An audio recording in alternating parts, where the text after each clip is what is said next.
Impact News ki Impact Health Link for a Healthy Manipur haiba program asibu miyang tabiriba mayambu ahanbada Joyshree Usham na taramnaokjari ngasigi Health Link gi episode asida akoina pujarakliba topic asi physical, mental and social well-being haiba sini hiramasida takpi tambinabagi damakta Impact News ki studio da lengsinduna lairiba expert asi miyamda shak takjage Thounaojam Bonbihari, Motivator, founder of Harmony, connecting body, mind and soul. Oja bu taram nokchari. Thagasari, amai phungdoksari. Oja akoina icham chamna khangnabada hakjang pharaga loina phare haibagi wakhalon amalai but aduga kaino mental health, social health asigi matangda di kaya khangjade aduna hanbada akoina oja dei khangjaning basi physical health, mental health, adagi social health or social well-being, adagi spiritual health asi mayam je karino haibdo khara kupna thambi. Thamjage ado haudringeda mayamda khol viewers sing da thamjani wafam de ekhogi health haiba topic si doctor singi oiba authorities doctor singi ni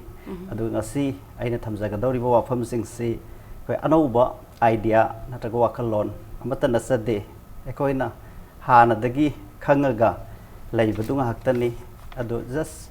amuktang ningsang minabani adu ngasai ahan bada thambi badagi haujarake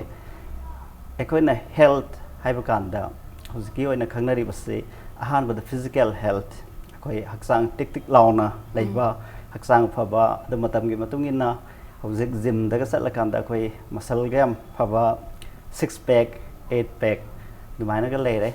adu masi haksang phabagi part to ni akoina ada matamgi matungina ahong balak pagi matungina hujik thoi ba situation mayam sidagi akoina haksang de am pharaba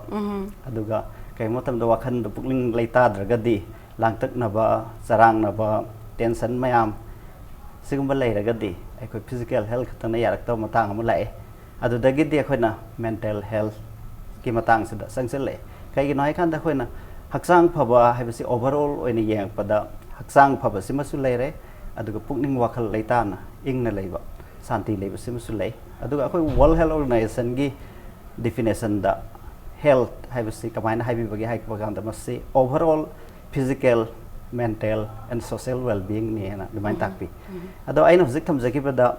physical sima su pharaba ado mental su pharaba ado da mukasu loina mak nungaira bra koi loina phaba singa bra haragadi amu akoi socially koi se amuk society gi oiba akoi environment gi oiba sigum bada sum phamin naba ma darkar lai ai gi haksang faraga ai gi pukning wakhal faraga ai gi lairiba environment du fatraga de for example akoi na hingba sangi si oxygen sangi soron bada ai ya koi bada leiriba se koina concrete jungle on thoga building ngak da saraga di u thadraga di koi oxygen yes environment is phabam darkar le pukning wakhal phaba environment phaminaba punam akse overall phaminaba jima darkar le aduga khoi gi spirituality gi concept si lakpa kan da thamjaring wa pham de spirituality habse koina kariguma tamda he akoina mase dharma romda religion lom da khana badam tawe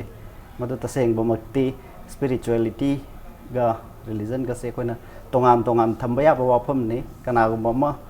religious ngoi oidana spiritual oibe ai gi tawum thokoi thau jiba manungsi ba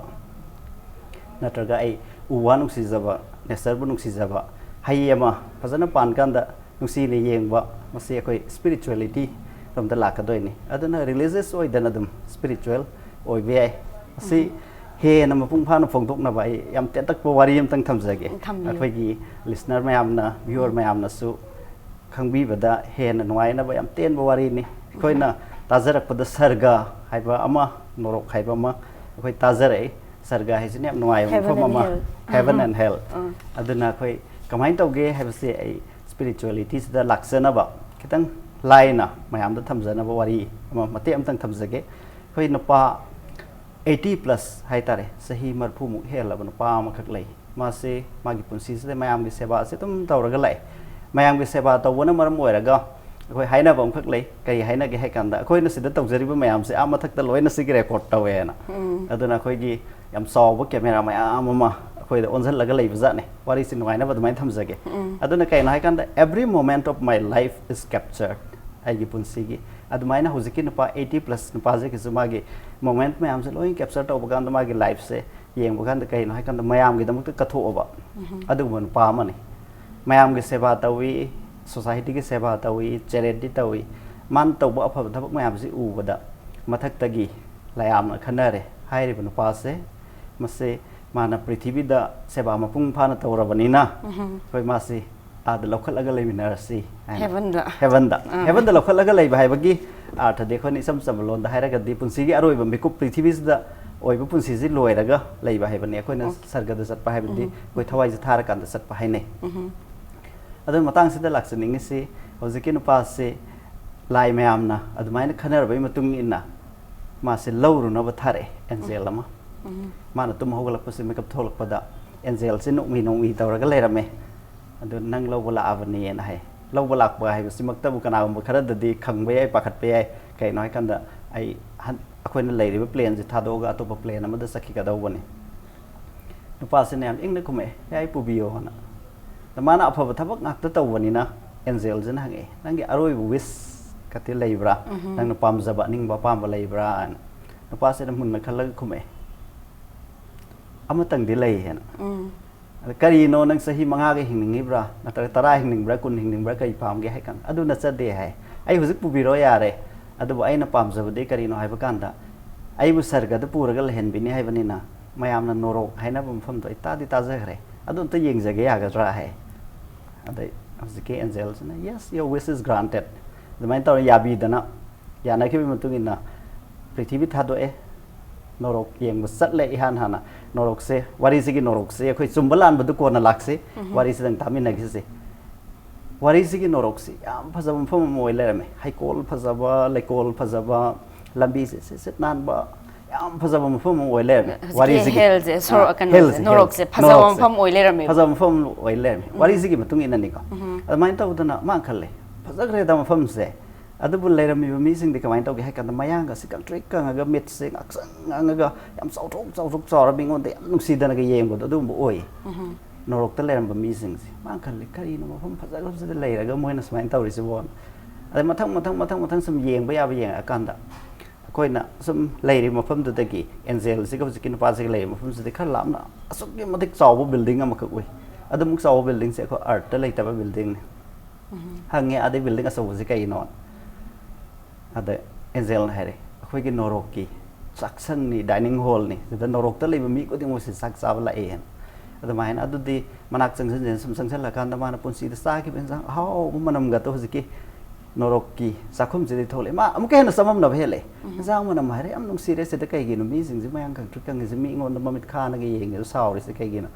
ꯃꯅꯥꯛ ꯆꯪꯁꯤꯜꯂꯀꯥꯟꯗ ꯃꯅꯨꯡꯗꯒꯤ ꯃꯈꯣꯟ ꯂꯥꯡꯕ ꯌꯥꯝ ꯇꯥꯏ call ꯂꯤꯛ ꯇꯥꯕꯒꯤ ꯃꯈꯣꯟ ꯆꯈꯥꯏꯕꯒꯤ ꯃꯈꯣꯟ ꯂꯥꯡꯕ ꯃꯈꯣꯟ ꯌꯥꯝ ꯇꯥꯏ ꯑꯗ ꯃꯥꯅ ꯑꯦꯟꯖꯦꯜ ꯑꯩ ꯃꯅꯨꯡꯗ ꯑꯝꯇ ꯆꯪꯉꯒ ꯌꯦꯡꯖꯕ ꯌꯥꯒꯗ꯭ꯔꯥ ꯀꯃꯥꯏꯅ ꯇꯧꯕꯅꯣ ꯍꯥꯏ ꯀꯥꯟꯗ ꯆꯪꯉꯛꯑꯦ ꯌꯥꯕꯒꯤ ꯃꯇꯨꯡ ꯏꯟꯅ ꯆꯪꯉꯀꯥꯟꯁꯤꯗ ꯍꯦꯛꯇ ꯇꯦꯕꯜ ꯃꯊꯛꯁꯤꯗ ꯗꯥꯏꯅꯤꯡ ꯇꯦꯕꯜ ꯃꯊꯛꯁꯤꯗ ꯑꯍꯥꯎꯕ ꯃꯌꯥꯝꯁꯤ ꯄꯩꯔ ꯂꯩꯔꯝꯃꯦ ꯑꯍꯥꯎꯕ ꯃꯌꯥꯝ ꯄꯩꯔ ꯂꯩꯔꯒꯁꯨ ꯉꯁꯥꯏꯒꯤ ꯅꯣꯔꯣꯛꯇ ꯂꯩꯔꯤꯕ ꯃꯤ ꯃꯌꯥꯝꯁꯤ ꯏꯔꯥꯎ ꯂꯥꯎꯅꯔꯒ ꯂꯩꯔꯝꯃꯦ ꯑꯗꯨꯒ ꯐ꯭ꯂꯣꯔꯁꯤꯗꯁꯨ ꯆꯥꯅꯕꯁꯨ ꯄꯨꯡꯆꯥꯏ ꯆꯥꯏꯔꯒ ꯂꯩꯔꯝꯃꯦ ꯃꯥꯅ ꯃꯨꯟꯅ ꯌꯦꯡꯁꯤꯟꯀꯥꯟꯗ ꯀꯔꯤ ꯎꯔꯛꯀꯦ ꯍꯥꯏ ꯀꯥꯟꯗ ꯀꯩꯒꯨꯝꯕ ꯈꯔ ꯎꯔꯛꯑꯦ ꯀꯔꯤ ꯎꯔꯛꯀꯦ ꯍꯥꯏ ꯀꯥꯟꯗ ꯃꯁꯤꯒꯤ ꯋꯥꯔꯤꯁꯤꯒꯤ ꯍꯧꯔꯛꯐꯝꯁꯦ ꯆꯩꯅꯥꯔꯣꯝꯗꯒꯤ ꯂꯥꯛꯄ ꯋꯥꯔꯤꯅꯤ ꯑꯗꯨꯅ ꯑꯩꯈꯣꯏꯅ ꯆꯩꯅꯥꯔꯣꯝꯗ ꯀ꯭ꯔꯦꯗꯤꯠꯁꯦ ꯄꯤꯖꯔꯒ ꯑꯩꯈꯣꯏꯒꯤ ꯆꯥꯏꯅꯤꯁꯅ ꯆꯥꯛ ꯆꯥꯕꯁꯦ ꯆꯣꯞ ꯁ꯭ꯇꯤꯛ ꯇꯧꯔꯒ ꯆꯥꯏ ꯑꯗ ꯍꯧꯖꯤꯛꯀꯤ ꯅꯣꯔꯣꯛꯇ ꯂꯩꯔꯤꯕ ꯃꯤꯈꯩꯁꯦ ꯀꯃꯥꯏꯅ ꯇꯧꯒꯦ ꯍꯥꯏ ꯀꯥꯟꯗ ꯃꯣꯏꯒꯤ ꯃꯈꯨꯠꯁꯤda ꯆꯣꯞ ꯁ꯭ꯇꯤꯛꯇꯤ ꯄꯤꯔꯝꯗ꯭ರೆ ꯑꯗꯨꯒꯤ ꯃꯍꯨꯠꯇ ꯋꯥꯆꯦꯠ ꯑꯁꯥꯡꯕ ꯁꯤꯗꯒꯤꯅ ꯁꯣꯝꯅ ꯂꯩꯕꯤꯔꯤꯕ ꯁ꯭ꯋꯥꯏꯃꯨꯛ ꯁꯥꯡꯕ ꯌꯦꯠꯇꯁꯨ ꯑꯣꯏꯗꯁꯨ ꯄꯨꯜꯂꯒ ꯊꯝꯃꯝꯃꯦ ꯑꯗꯨꯅ ꯃꯔꯝ ꯑꯣꯏꯔꯒ ꯃꯥꯡꯗ ꯑꯍꯥꯎꯕ ꯃꯌꯥꯝ ꯄꯩꯔ ꯂꯩꯔꯒꯁꯨ ꯀꯃꯥꯏꯅ ꯇꯧꯒꯦ ꯍꯥꯏ ꯀꯥꯟꯗ ꯁꯥꯡꯃꯟꯈꯤꯗꯅ ꯌꯥꯏ ꯌꯧꯅ ꯆꯠꯄ ꯆꯤꯡꯁꯤꯜꯂꯛꯄꯁꯤꯗ ꯃꯔꯛꯇ ꯇꯥꯈꯤꯕꯒꯨꯝꯕ ꯆꯤꯛꯄ ꯅꯪꯍꯧꯗꯕꯒꯨꯝꯕ ꯑꯗꯨꯒꯤ ꯈꯣꯏꯔꯥꯡ ꯈꯣꯏꯁꯥꯎꯅꯕꯗꯨꯅꯤ ꯃꯣꯏꯅ ꯄꯦꯟꯗꯕ ꯂꯩꯔꯤꯁꯦ ꯅꯣꯔꯣꯛꯇ ꯌꯥꯔꯦ ꯅꯣꯔꯣꯛ ꯎꯖꯔꯦ ꯑꯗꯨ ꯑꯣꯏꯔꯒꯗꯤ ꯁꯔꯒꯗ ꯄꯨꯕꯤꯔꯣ ꯌꯥꯔꯦ ꯍꯥꯏꯅ ꯌꯥꯅꯕꯒꯤ ꯃꯇꯨꯡꯗ ꯁꯔꯒꯗ ꯂꯥꯛꯑꯦ ꯁꯔꯒꯗꯁꯨ ꯉꯁꯥꯏꯒꯤ ꯍꯩꯀꯣꯜ ꯐꯖꯕ ꯂꯩꯀꯣꯜ ꯐꯖꯕꯈꯩꯗꯣ ꯆꯞ ꯃꯥꯟꯅ ꯂꯩ ꯁꯔꯒꯗꯗꯤ ꯊꯦꯡꯅꯕ ꯃꯤꯈꯩꯁꯤ ꯌꯥꯝꯅ ꯍꯔꯥꯎꯅ ꯂꯩꯔꯝꯃꯤ ꯃꯁꯥꯁꯦ ꯅꯥꯜꯂꯒ ꯃꯉꯣꯟꯗꯒꯁꯨ ꯌꯥꯝ ꯅꯨꯡꯁꯤꯅ ꯌꯦꯡꯕꯤꯔꯛꯏ ꯌꯥꯝ ꯅꯨꯡꯁꯤꯅꯒꯁꯨ ꯀꯧꯔꯛꯑꯦ ꯋꯦꯜꯀꯝ ꯇꯨ ꯍꯦꯕꯟ ꯃꯥ ꯈꯦꯠꯅꯕꯁꯦ ꯎꯔꯦ ꯍꯩꯀꯣꯜ ꯂꯩꯀꯣꯜ ꯆꯞ ꯃꯥꯟꯅꯩ ꯐꯖꯩ ꯑꯗꯣ ꯃꯤꯗꯗꯤ ꯈꯦꯠꯅꯔꯦ ꯑꯁꯣꯝꯗꯅ ꯃꯤ ꯏꯁꯥꯎ ꯁꯥꯎꯕ ꯃꯌꯥꯡ ꯀꯪꯕ ꯁꯣꯝꯗ ꯃꯁꯥꯁꯦ ꯅꯥꯟꯕ ꯃꯁꯛ ꯐꯖꯕ ꯁꯨꯝ ꯆꯠꯂꯀꯥꯟꯗ ꯈꯔ ꯂꯩꯔꯦ ꯕꯤꯜꯗꯤꯡ ꯑꯆꯧꯕꯗꯨꯁꯨ ꯎꯔꯛꯑꯦꯕ ꯃꯥꯅ ꯍꯪꯉꯦ angel ꯑꯥꯗꯩꯁꯤꯅ ꯁꯔꯒꯒꯤ dining ꯍꯣꯜꯂꯥꯅ ꯃꯥꯅꯦꯅ high asi manak ta sangsan je hai ka tang sai ki norok ta nam hu manam nung si ben sang hau ba ma pun si de sarak bu mayam angang ori nga de ka pam jabu sing dan namai ada mana hang sang badi ya ga dra yani ka sukai de sang dringa da mana hai ai gyan ta re angel sarga ga norok ka khena bje noina norok ta nam khutta pachet asang asang bu punsen bi sarga da di punde ai khange noin torom doi se sarga da di chopstick right size gi chap chap sa bu moina sak sa ba ya ga do ba piram gani hena ada angel na sang ga yeng si la on hai yeng kan dang sai gi norok ta le ho ba maina table ma thak se sa na thak na se phajana pai ra ga le floor se sit na le kanam ta langam dre norok ta launa ba kolik sa khai ba sa na ba sa khai ba do sarga da di sai ram de sit na le me mam je ma harau na sa na ram man hai ro ma di la le ram man hai ba kai na hai kan da right size gi chopstick pi ra ka moi saram ngani hai ba do mun ne yem ka ta moi ma ko da sa man pul le ram sarga da le mi sing so kari khena ram ge hai kan da pul le ra ga su ai khoi gi sumai na khoi phamin na ra ga opposite phamin na ba da ai na ai gi mang da le ba ai gi khut ani na nuksi da sapaga ai na ai gi opposite da in bi ba adu opposite da le ba som na ngon da muk adu mai na in bi ra pa asi oi le ram khena ri se cooperation je yam darkar oi ba nuksi chana na le min na ba si na nuksi chana na le min na ba amaga cooperation pina ba amaga mateng pang na ba hai yam darkar le adu na ne ai na wari si ta jare ise adu na khoi norok hai ba sarga hai ba se khoi lei na tra ga lei te du kan ta khana da bi da khoi gi present khoi lei ri ba khoi manipur se jo khoi na norok oi hanji hai ra so khoi khuta lei sarga oi hanji hai ra so khoi khuta lei norok oi ra ka na ka main no hai kan ai khak tang gi oi ba ai gi ni hai na adum kari gumba kuding mak ai na mang thar ga sat la ga di ai khak tang gi oi na khoi na norok ka pang khak ni adu na ta bi da khoi cooperation pina ba amana mateng amana magi mateng tau ba amana ngang ba amana ta na ra ga di si sarga gumba ni aduna ai nang sai laksani ngi ba spirituality gi matang se ko gi sarga da lei ri ba amana magi mateng pang na ba yam nuai je ozana habining the spirituality je khoi religion adu lining la shon gi wana te smaina amaga cooperation tap pina ba dagi fellow beings ki damak khanbi ba asikumba spiritual health le taragadi maje akhoi gi overall health gi component amagora ka dori bne hakchang khadang phaba na overall maje healthy oire haibiya de aduna hakchang ju phagadaba wakhal ju phagadaba mental health legedaba adugi mathakta akhoi gi social environment pollution free clean environment legedaba dagi spiritual sigumba ozana wari libi khiba asigi asigumba gi kind of spiritual health le kan overall healthy individual habadu or kadari ne hena ozana panbining bani yam nuai jare du oziki social well being gi matang da wari di na chade du kind of thechaning mama na akhoi gi just pollution khatang da na tabida oziki akhoi gi ikui da na over the past 1 month manipur sida irang mayam protest mayam tongnari ba satra mayam degi rally mayam chaliba de khada chaina ba adegi phurup masel marakta nungsi jana da ba mayam laiba mayam je asina ju social tension period bani aduna masina ju akhoi gi kano mental health adegi akhoi gi overall health da kya muk yam na chaithing pi bage habadu su ozana khara samram ta pi summe huziki haibi di ba saitheng se akhoi ya koi ba thoi ba thodo wa thok sing na akhoi da suki matik impact ama pi masi kana gumba akhoi gi mind si so akhoi na pukning wakhal si mind si makhal ahum thokna sapna khaidok pe ai amana weak mind hai ba ma weak mind se da di akhoi pi di ba impact kai se akhoi na absorb to bungam da na natraga masina namtha da na akhoi da pukning wakhal da suki matik son da na natraga kari gumba disturbance amana narak pa phuk ya bagi adu gumba lai aduga akhoi na amuk balance mind hai ba kangbu ma lai masina kai no hai kan da akhoi na thoi ba thodok se masi khoi thoe hai na accept it toraga kamai na masi thole ino masi thokhum thoktan thokrabani ado ahan bagi kangbu jene accept sung dong tawjada ba sigum ba thoi hai accept to means mi phuna bagi thodok se phunai hai ba je accept to na ta sigum ba thodok se thoe hai je khoi na yazabam ama thoe isa manam da acceptance ama sang acceptance legedaba this has happened hai ba je ma khoi yabam thoe aduga huziki balance mind se da o sigum thoga di khoi masi kamai na overcome taw sige hai ba aduga strong mind kambu dana kamai taw ge masi thoga de adudi masi amo halakta na ba khoi what other opportunity ngasai thoi bu thodok se degi akhoi masidagi hena fajabe advantage ama lawraga koi saunaramba ani punjanna bani khangde khanaramba ani nungsinar bani khangde adu ba opportunity leibra kana yeng basi kana na yeng ke hakan da strong mind kangbu sini yengi adu hojik thambi ba wafam sida koi se koi na khangmin aga dawa spirituality da matang ka panjagi koi se harmony with myself amasu yauri ngasai aina mamang da panjagi da harmony with others ama yaure aduga harmony with the environment yaure adu harmony with myself sima ekoi leibam darkar le harmony with myself si later ga de koi se kai noi kan isai thanda khorang khoijau na ba pen da ba sauning ba mi ato pad de en haiba ngam da ba di yai aduga isai thanda de asuki matik ai sauning da na penja da na phalang da kin thin jaba isa da kutum na thin jaba masi kai noi kan da ai isa ziga ai ga harmony du later bagini aduna hojiki thambiriba issue sida ekoi si amaga khoi se kari no haina maik seng na khangna busi kai dagi khangna ba hoga dagi hai kan ai sa ji han khang ba ma darkar le ai am some example ntang pizage hojik sida le si ai gi mobile ni da masi kana gi no hairaga di ai gi mobile ni hai gani ai haiba wahi ama thole aduga hojik ai na mobile paijar bu khut se kana ai khut no hairaga di still the answer will be ai gi khut ni hairakani lema ai tar ai an hai ni body again it is my body ado hojik brain so ai gi brain ni harakani heart so ai gi heart ni haigani kidney so ai gi kidney ni haini ado this is my body this is brain ado di mapu ma leiba dauna kon ai gi kana ultimately ai gi haiba ma dilai ado masigi ai si kana no haibasini ko na hojik body mind and spirit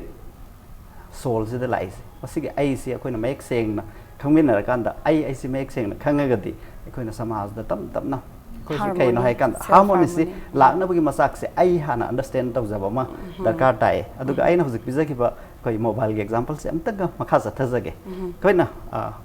hojik ko topic ta yaw ki mind body and soul mobile si masi physical oi pot amani koi body gumani mani koi body gumani adu mobile si kai gumba masi sim yarum dragadi sim card yaw dragadi ai na handset ama lei raga ai kesu sin na ba yaroi hoi ai photo ama ka pagi camera gi function dum sin na ba yani aduga normally ko ni sin na riba connectivity oi ba function amaga pau phone na ba du de sim du yarum dragadi yara roi aduna sim dum darkar leire aduga hai riba sim se ko na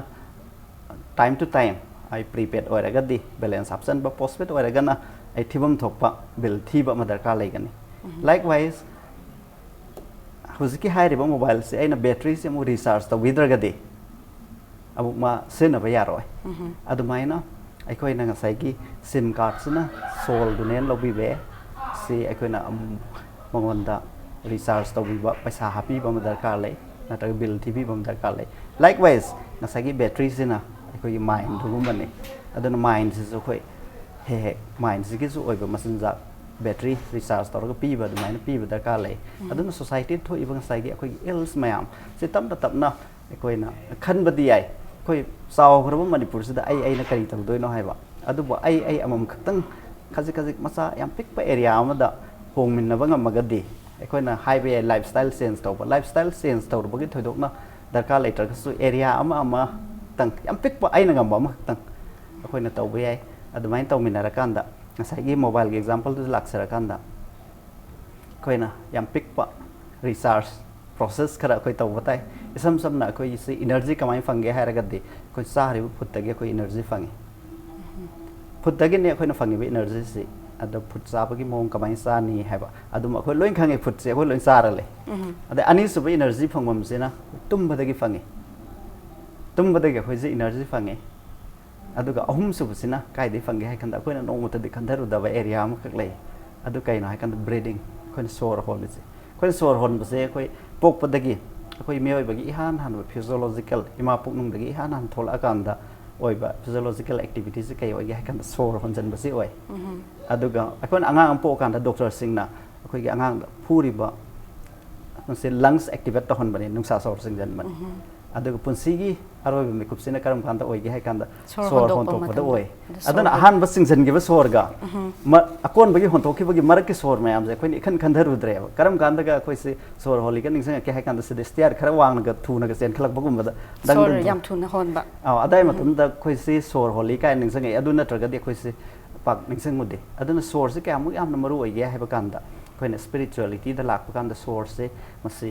ꯑꯩꯈꯣꯏ ꯏꯁꯥꯁꯦ ꯈꯪꯖꯕꯗ ꯁꯣꯔꯁꯤꯃ ꯌꯥꯝ ꯗꯔꯀꯥꯔ ꯂꯩ ꯀꯃꯥꯏꯅꯅꯣ ꯍꯥꯏ ꯀꯥꯟꯗ ꯑꯩꯈꯣꯏꯅ ꯁꯥꯎꯕ ꯀꯥꯟꯗ ꯍꯣꯟꯕ ꯁꯣꯔ ꯑꯗꯒꯤ ꯄꯨꯛꯅꯤꯡ ꯋꯥꯈꯜ ꯍꯔꯥꯎꯅ ꯂꯩꯕ ꯀꯥꯟꯗ ꯁꯣꯔ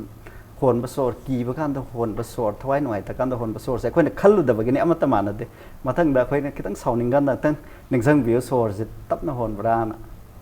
ꯍꯣꯟꯗꯕꯅꯤ ꯆꯥꯅꯤꯡ ꯇꯥꯅ ꯍꯣꯟꯗꯕꯅꯤ ꯁꯣꯔ ꯍꯣꯟꯕꯁꯦ ꯁꯤꯒꯤ ꯇꯣꯄꯤꯛꯁꯦ ꯑꯣꯖꯥꯅ ꯄꯨꯈꯠꯂꯛꯄꯗ ꯃꯦꯗꯤꯇꯦꯁꯟ ꯌꯣꯒꯥꯒꯤ ꯀꯣꯏꯁꯟ ꯃꯌꯥꯝ ꯍꯪꯅꯤꯡꯉꯤ ꯑꯗꯨ ꯍꯣꯏ ꯃꯇꯥꯡ ꯐꯅꯤ ꯑꯁ꯭ꯋꯥꯏꯗ ꯕ꯭ꯔꯦꯛ ꯑꯃꯇ ꯂꯧꯖꯒꯦ ꯃꯇꯥꯡ ꯑꯁ꯭ꯋꯥꯏꯗ ꯕ꯭ꯔꯦꯛ ꯑꯃꯇ ꯂꯧꯖꯒꯦ ꯕ꯭ꯔꯦꯛꯀꯤ ꯃꯇꯨꯡꯗ ꯑꯣꯖꯥꯒ ꯇꯥꯟꯅꯗꯨꯅ ꯑꯩꯈꯣꯏꯒꯤ ꯀꯩꯅꯣ physical mental spiritual social overall ꯋꯦꯜꯕꯤꯡꯁꯦ ꯀꯃꯥꯏꯅ ꯄꯨꯔꯛꯀꯗꯒꯦ ꯍꯥꯏꯕꯗꯨ ꯑꯃꯨꯛꯀ ꯍꯟꯅ ꯈꯪꯃꯤꯟꯅꯈꯤꯁꯤ ꯕ꯭ꯔꯦꯛꯀꯤ ꯃꯇꯨꯡꯗ ꯑꯃꯨꯛꯀ ꯍꯟꯅ ꯇꯔꯥꯝꯅ ꯑꯣꯛꯆꯔꯤ ꯑꯣꯖꯥꯅ ꯕ꯭ꯔꯦꯛꯀꯤ ꯃꯃꯥꯡꯗ ꯑꯩꯈꯣꯏ ꯁꯣꯔ ꯍꯣꯟꯕꯁꯤꯒꯤ ꯃꯈꯜ ꯃꯌꯥꯝ ꯂꯩ ꯄꯣꯛꯄꯗꯒꯤ ꯑꯩꯈꯣꯏ ꯇꯥꯏꯕꯪꯄꯥꯟꯁꯦ ꯊꯥꯗꯣꯛꯄ ꯃꯇꯝꯗ ꯁꯣꯔ ꯍꯣꯟꯖꯟꯕꯒ ꯍꯣꯟꯗꯣꯛꯄꯒꯤ ꯃꯌꯥꯝ ꯂꯩꯔꯦ ꯑꯣꯖꯥꯅ ꯄꯟꯕꯤꯈ꯭ರೆ ꯑꯗꯣ ꯑꯩꯈꯣꯏꯅ ꯁꯤꯒꯤ ꯃꯇꯥꯡꯁꯤꯗ ꯈꯪꯖꯅꯤꯡꯕꯁꯤ ꯌꯣꯒꯥ ꯃꯦꯗꯤꯇꯦꯁꯟꯁꯦ ꯍꯧꯖꯤꯛ ꯌꯥꯝꯅ ꯀꯔꯟ ꯇ꯭ꯔꯦꯟ ꯀꯩꯅꯣ ꯌꯣꯒꯥꯁꯦ ꯏꯟꯇꯔꯅꯦꯁꯅꯦꯜ ꯂꯦꯚꯦꯜꯗ ꯐꯥꯎꯕ ꯔꯤꯀꯛꯅꯥꯏꯖ ꯇꯧꯔꯒ ꯏꯟꯇꯔꯅꯦꯁꯅꯦꯜ ꯌꯣꯒꯥ ꯗꯦ ꯀꯥꯏꯅꯁꯨ ꯑꯩꯈꯣꯏ ꯑꯣꯕꯖꯔꯞ ꯇꯧꯅꯔꯤꯕꯅꯤ ꯑꯗꯨꯗ ꯌꯣꯒꯥꯒ ꯃꯦꯗꯤꯇꯦꯁꯟꯁꯤꯅ ꯀꯔꯝꯕ ꯇꯨ ꯋꯥꯠ ꯑꯦꯛꯁꯇꯦꯟ ꯑꯩꯈꯣꯏꯒꯤ ꯋꯦꯜꯕꯤꯡꯗ ꯀꯣꯟꯇ꯭ꯔꯤꯕ꯭ꯌꯨꯠ ꯇꯧꯕꯒꯦ ꯍꯥꯏꯕꯗꯣ ꯑꯣꯖꯥꯅ ꯈꯔ ꯁꯨꯒꯥꯏꯅ ꯊꯝꯕꯤꯌꯨ ꯐꯅꯤ ꯊꯝꯖꯒꯦ ꯍꯧꯖꯤꯛꯀꯤ ꯑꯩꯅ ꯍꯥꯏꯕ ꯍꯧꯖꯔꯛꯑꯝꯕꯗ ꯕ꯭ꯔꯦꯛꯀꯤ ꯃꯃꯥꯡꯕꯨꯛꯇ ꯄꯟꯖꯈꯤꯕꯗ ꯑꯩꯈꯣꯏ ꯐꯨꯗ ꯁ꯭ꯂꯤꯞ ꯕ꯭ꯔꯤꯗꯤꯡ ꯀꯩꯒꯤꯅꯣ ꯍꯥꯏꯀꯥꯟꯗ ꯑꯩꯈꯣꯏꯒꯤ ꯏꯃꯣꯁꯟꯁ ꯃꯌꯥꯝꯁꯦ ꯑꯩꯈꯣꯏꯒꯤ ꯁꯣꯔꯅ ꯀꯟꯇ꯭ꯔꯣꯜ ꯇꯧꯋꯤ ꯑꯩꯈꯣꯏꯒꯤ ꯃꯤꯇꯩꯁꯤꯡꯒꯤ ꯃꯔꯛꯇꯁꯨ ꯑꯩꯈꯣꯏꯅ ꯑꯔꯤꯕꯗ ꯑꯗꯨꯝ ꯍꯧꯖꯤꯛꯁꯨ ꯍꯥꯏꯅꯩ ꯀꯅꯥꯒꯨꯝꯕ ꯑꯍꯟꯁꯤꯡꯅ ꯁꯥꯎꯔꯀꯥꯟꯗ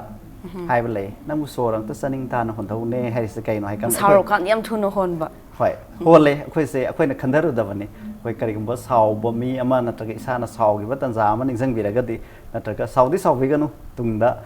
ꯁꯥꯎꯅꯤꯡꯕ ꯐꯥꯎꯔꯀꯥꯟꯗ ꯑꯝꯇ ꯌꯦꯡꯕꯤꯌꯨ ꯏꯁꯥꯒꯤ ꯁꯣꯔꯗꯨ ꯀꯃꯥꯏꯅ ꯂꯩꯒꯦꯅ ꯆꯥꯅꯤꯡ ꯇꯥꯅ ꯍꯣꯜꯂꯝꯃꯣꯏ ꯑꯗꯨꯅ ꯁꯣꯔ ꯁꯤꯃ ꯑꯩꯈꯣꯏ ꯌꯥꯝꯅ ꯀꯟꯇ꯭ꯔꯣꯜ ꯇꯧꯔꯒ ꯁꯣꯔ ꯃꯈꯟ ꯃꯈꯟ ꯈꯣꯟ ꯃꯈꯟ ꯌꯥꯝ ꯂꯩ ꯃꯁꯤ ꯑꯩꯈꯣꯏ ꯌꯣꯒꯗ ꯇꯝꯃꯤ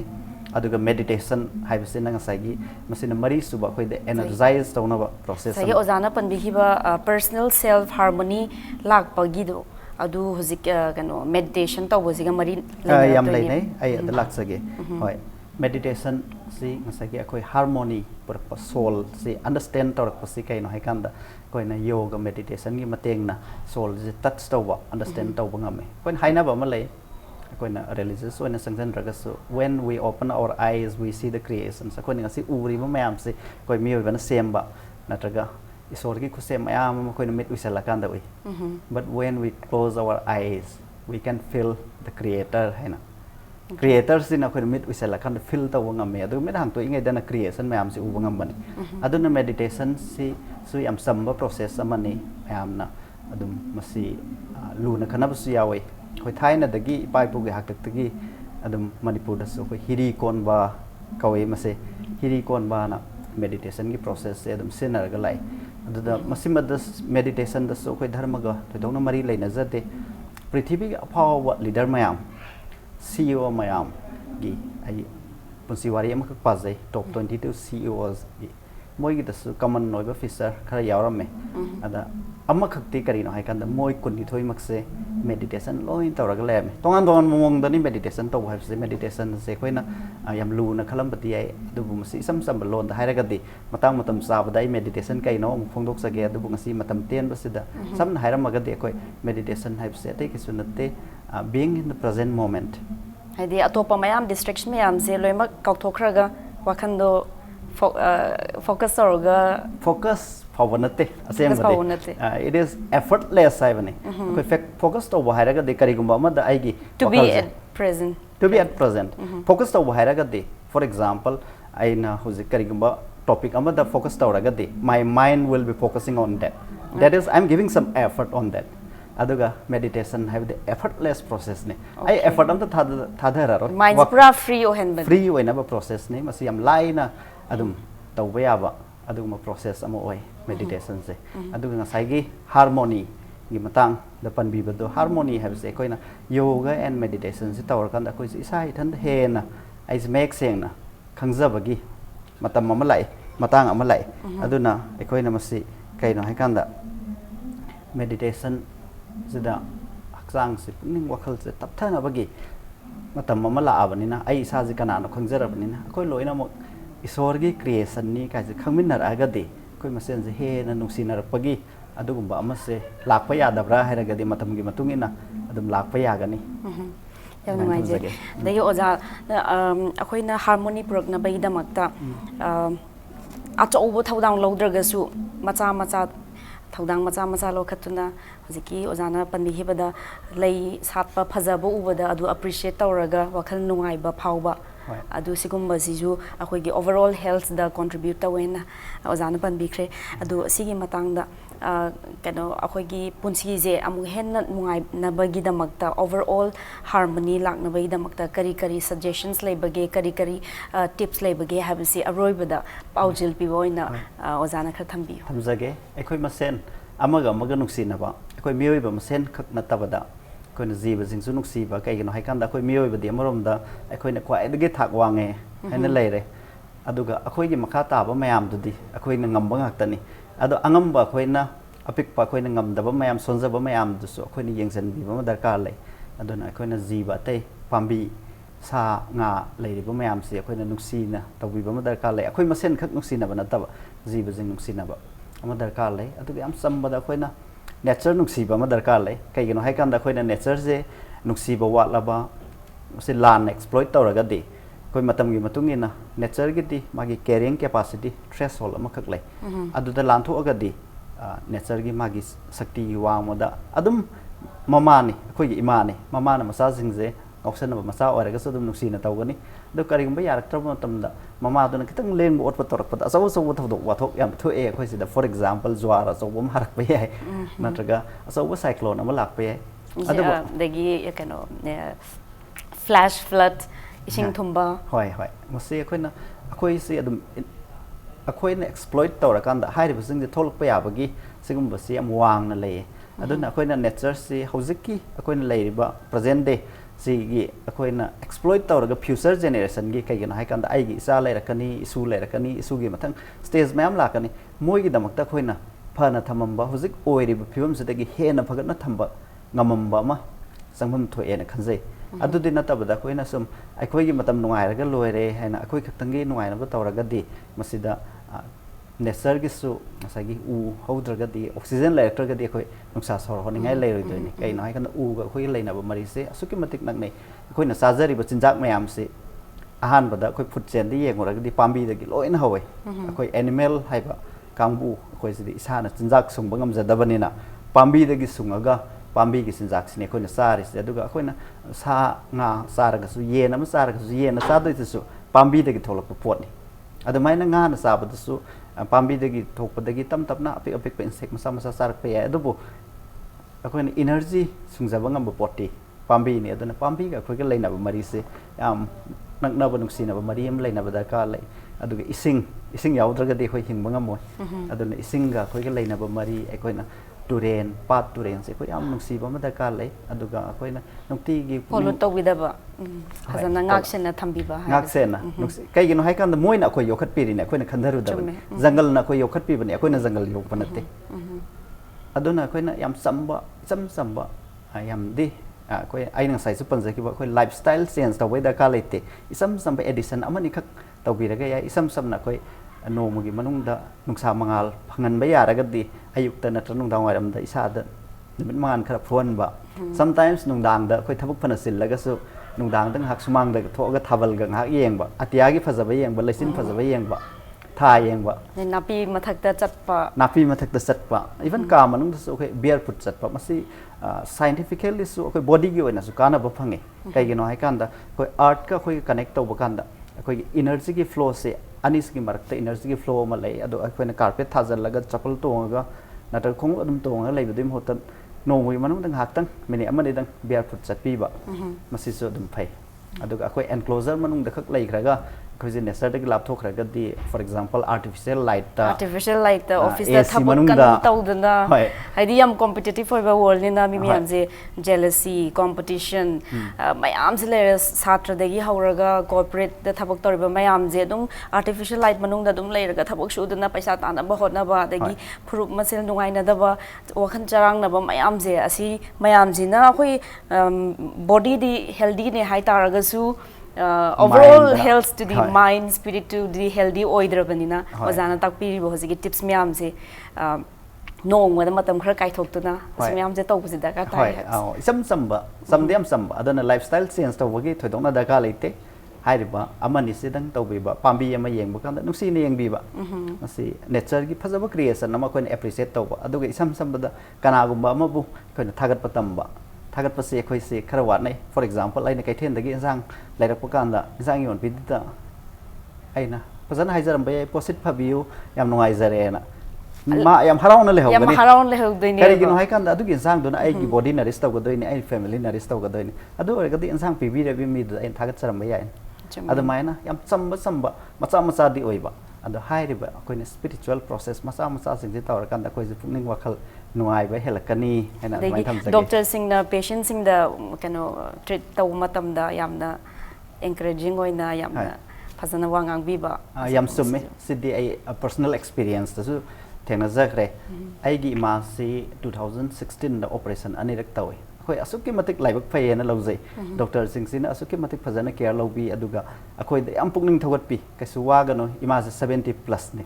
70 plus the 45 days gi manung da operation ani tawbasi da khoi di khang da bani na ki ba wa ba leiba du da matam du gi doctor sing aduga medical staff sing nursing na khoi da yam fazana nungsi na wahi am khak nungsi na harak da khoi pukning ingtha ba ngame ki da ba ngame da pakatte adu maina khoi gi medical profession da leibiri ba mayam profession khuding ma ki ne en haris aduna khoi se khoi da kana gu ma na service ama pi kan da harau ba momono ko ino ka loina service pi ra ga di khoi je tam tap na tension free oiba samaj ama oirakpa yagani aido adumaina aigi wakhal dagi dikhanjai yam nungai jare ojabu ozagi chilaba matam kai thokpi duna impact news ki studio da linction bi duna hojiki hoi gi state high tare sida yamna charang na ba khosaung na ba leiba phibam asida ojana linction bi duna wakhan ingthaba tambiba adagi appreciate tawa nature bu appreciate tawa tambiba asi mayam ji akhoi gi audience na ju punsida apply tawduna sijinnagani haina thajabaga loinana ojabu amuka hanna thagachaba phongokchari thank you ngasigi di impact news ki impact handling for a healthy manipur harba episode asi matang aswai da loislakle mathangi episode ta atopa laina or atopa topic amagi matang da expert amaga wari sanajage hairaga miyam dagi kaina na ba yathangni jari thank you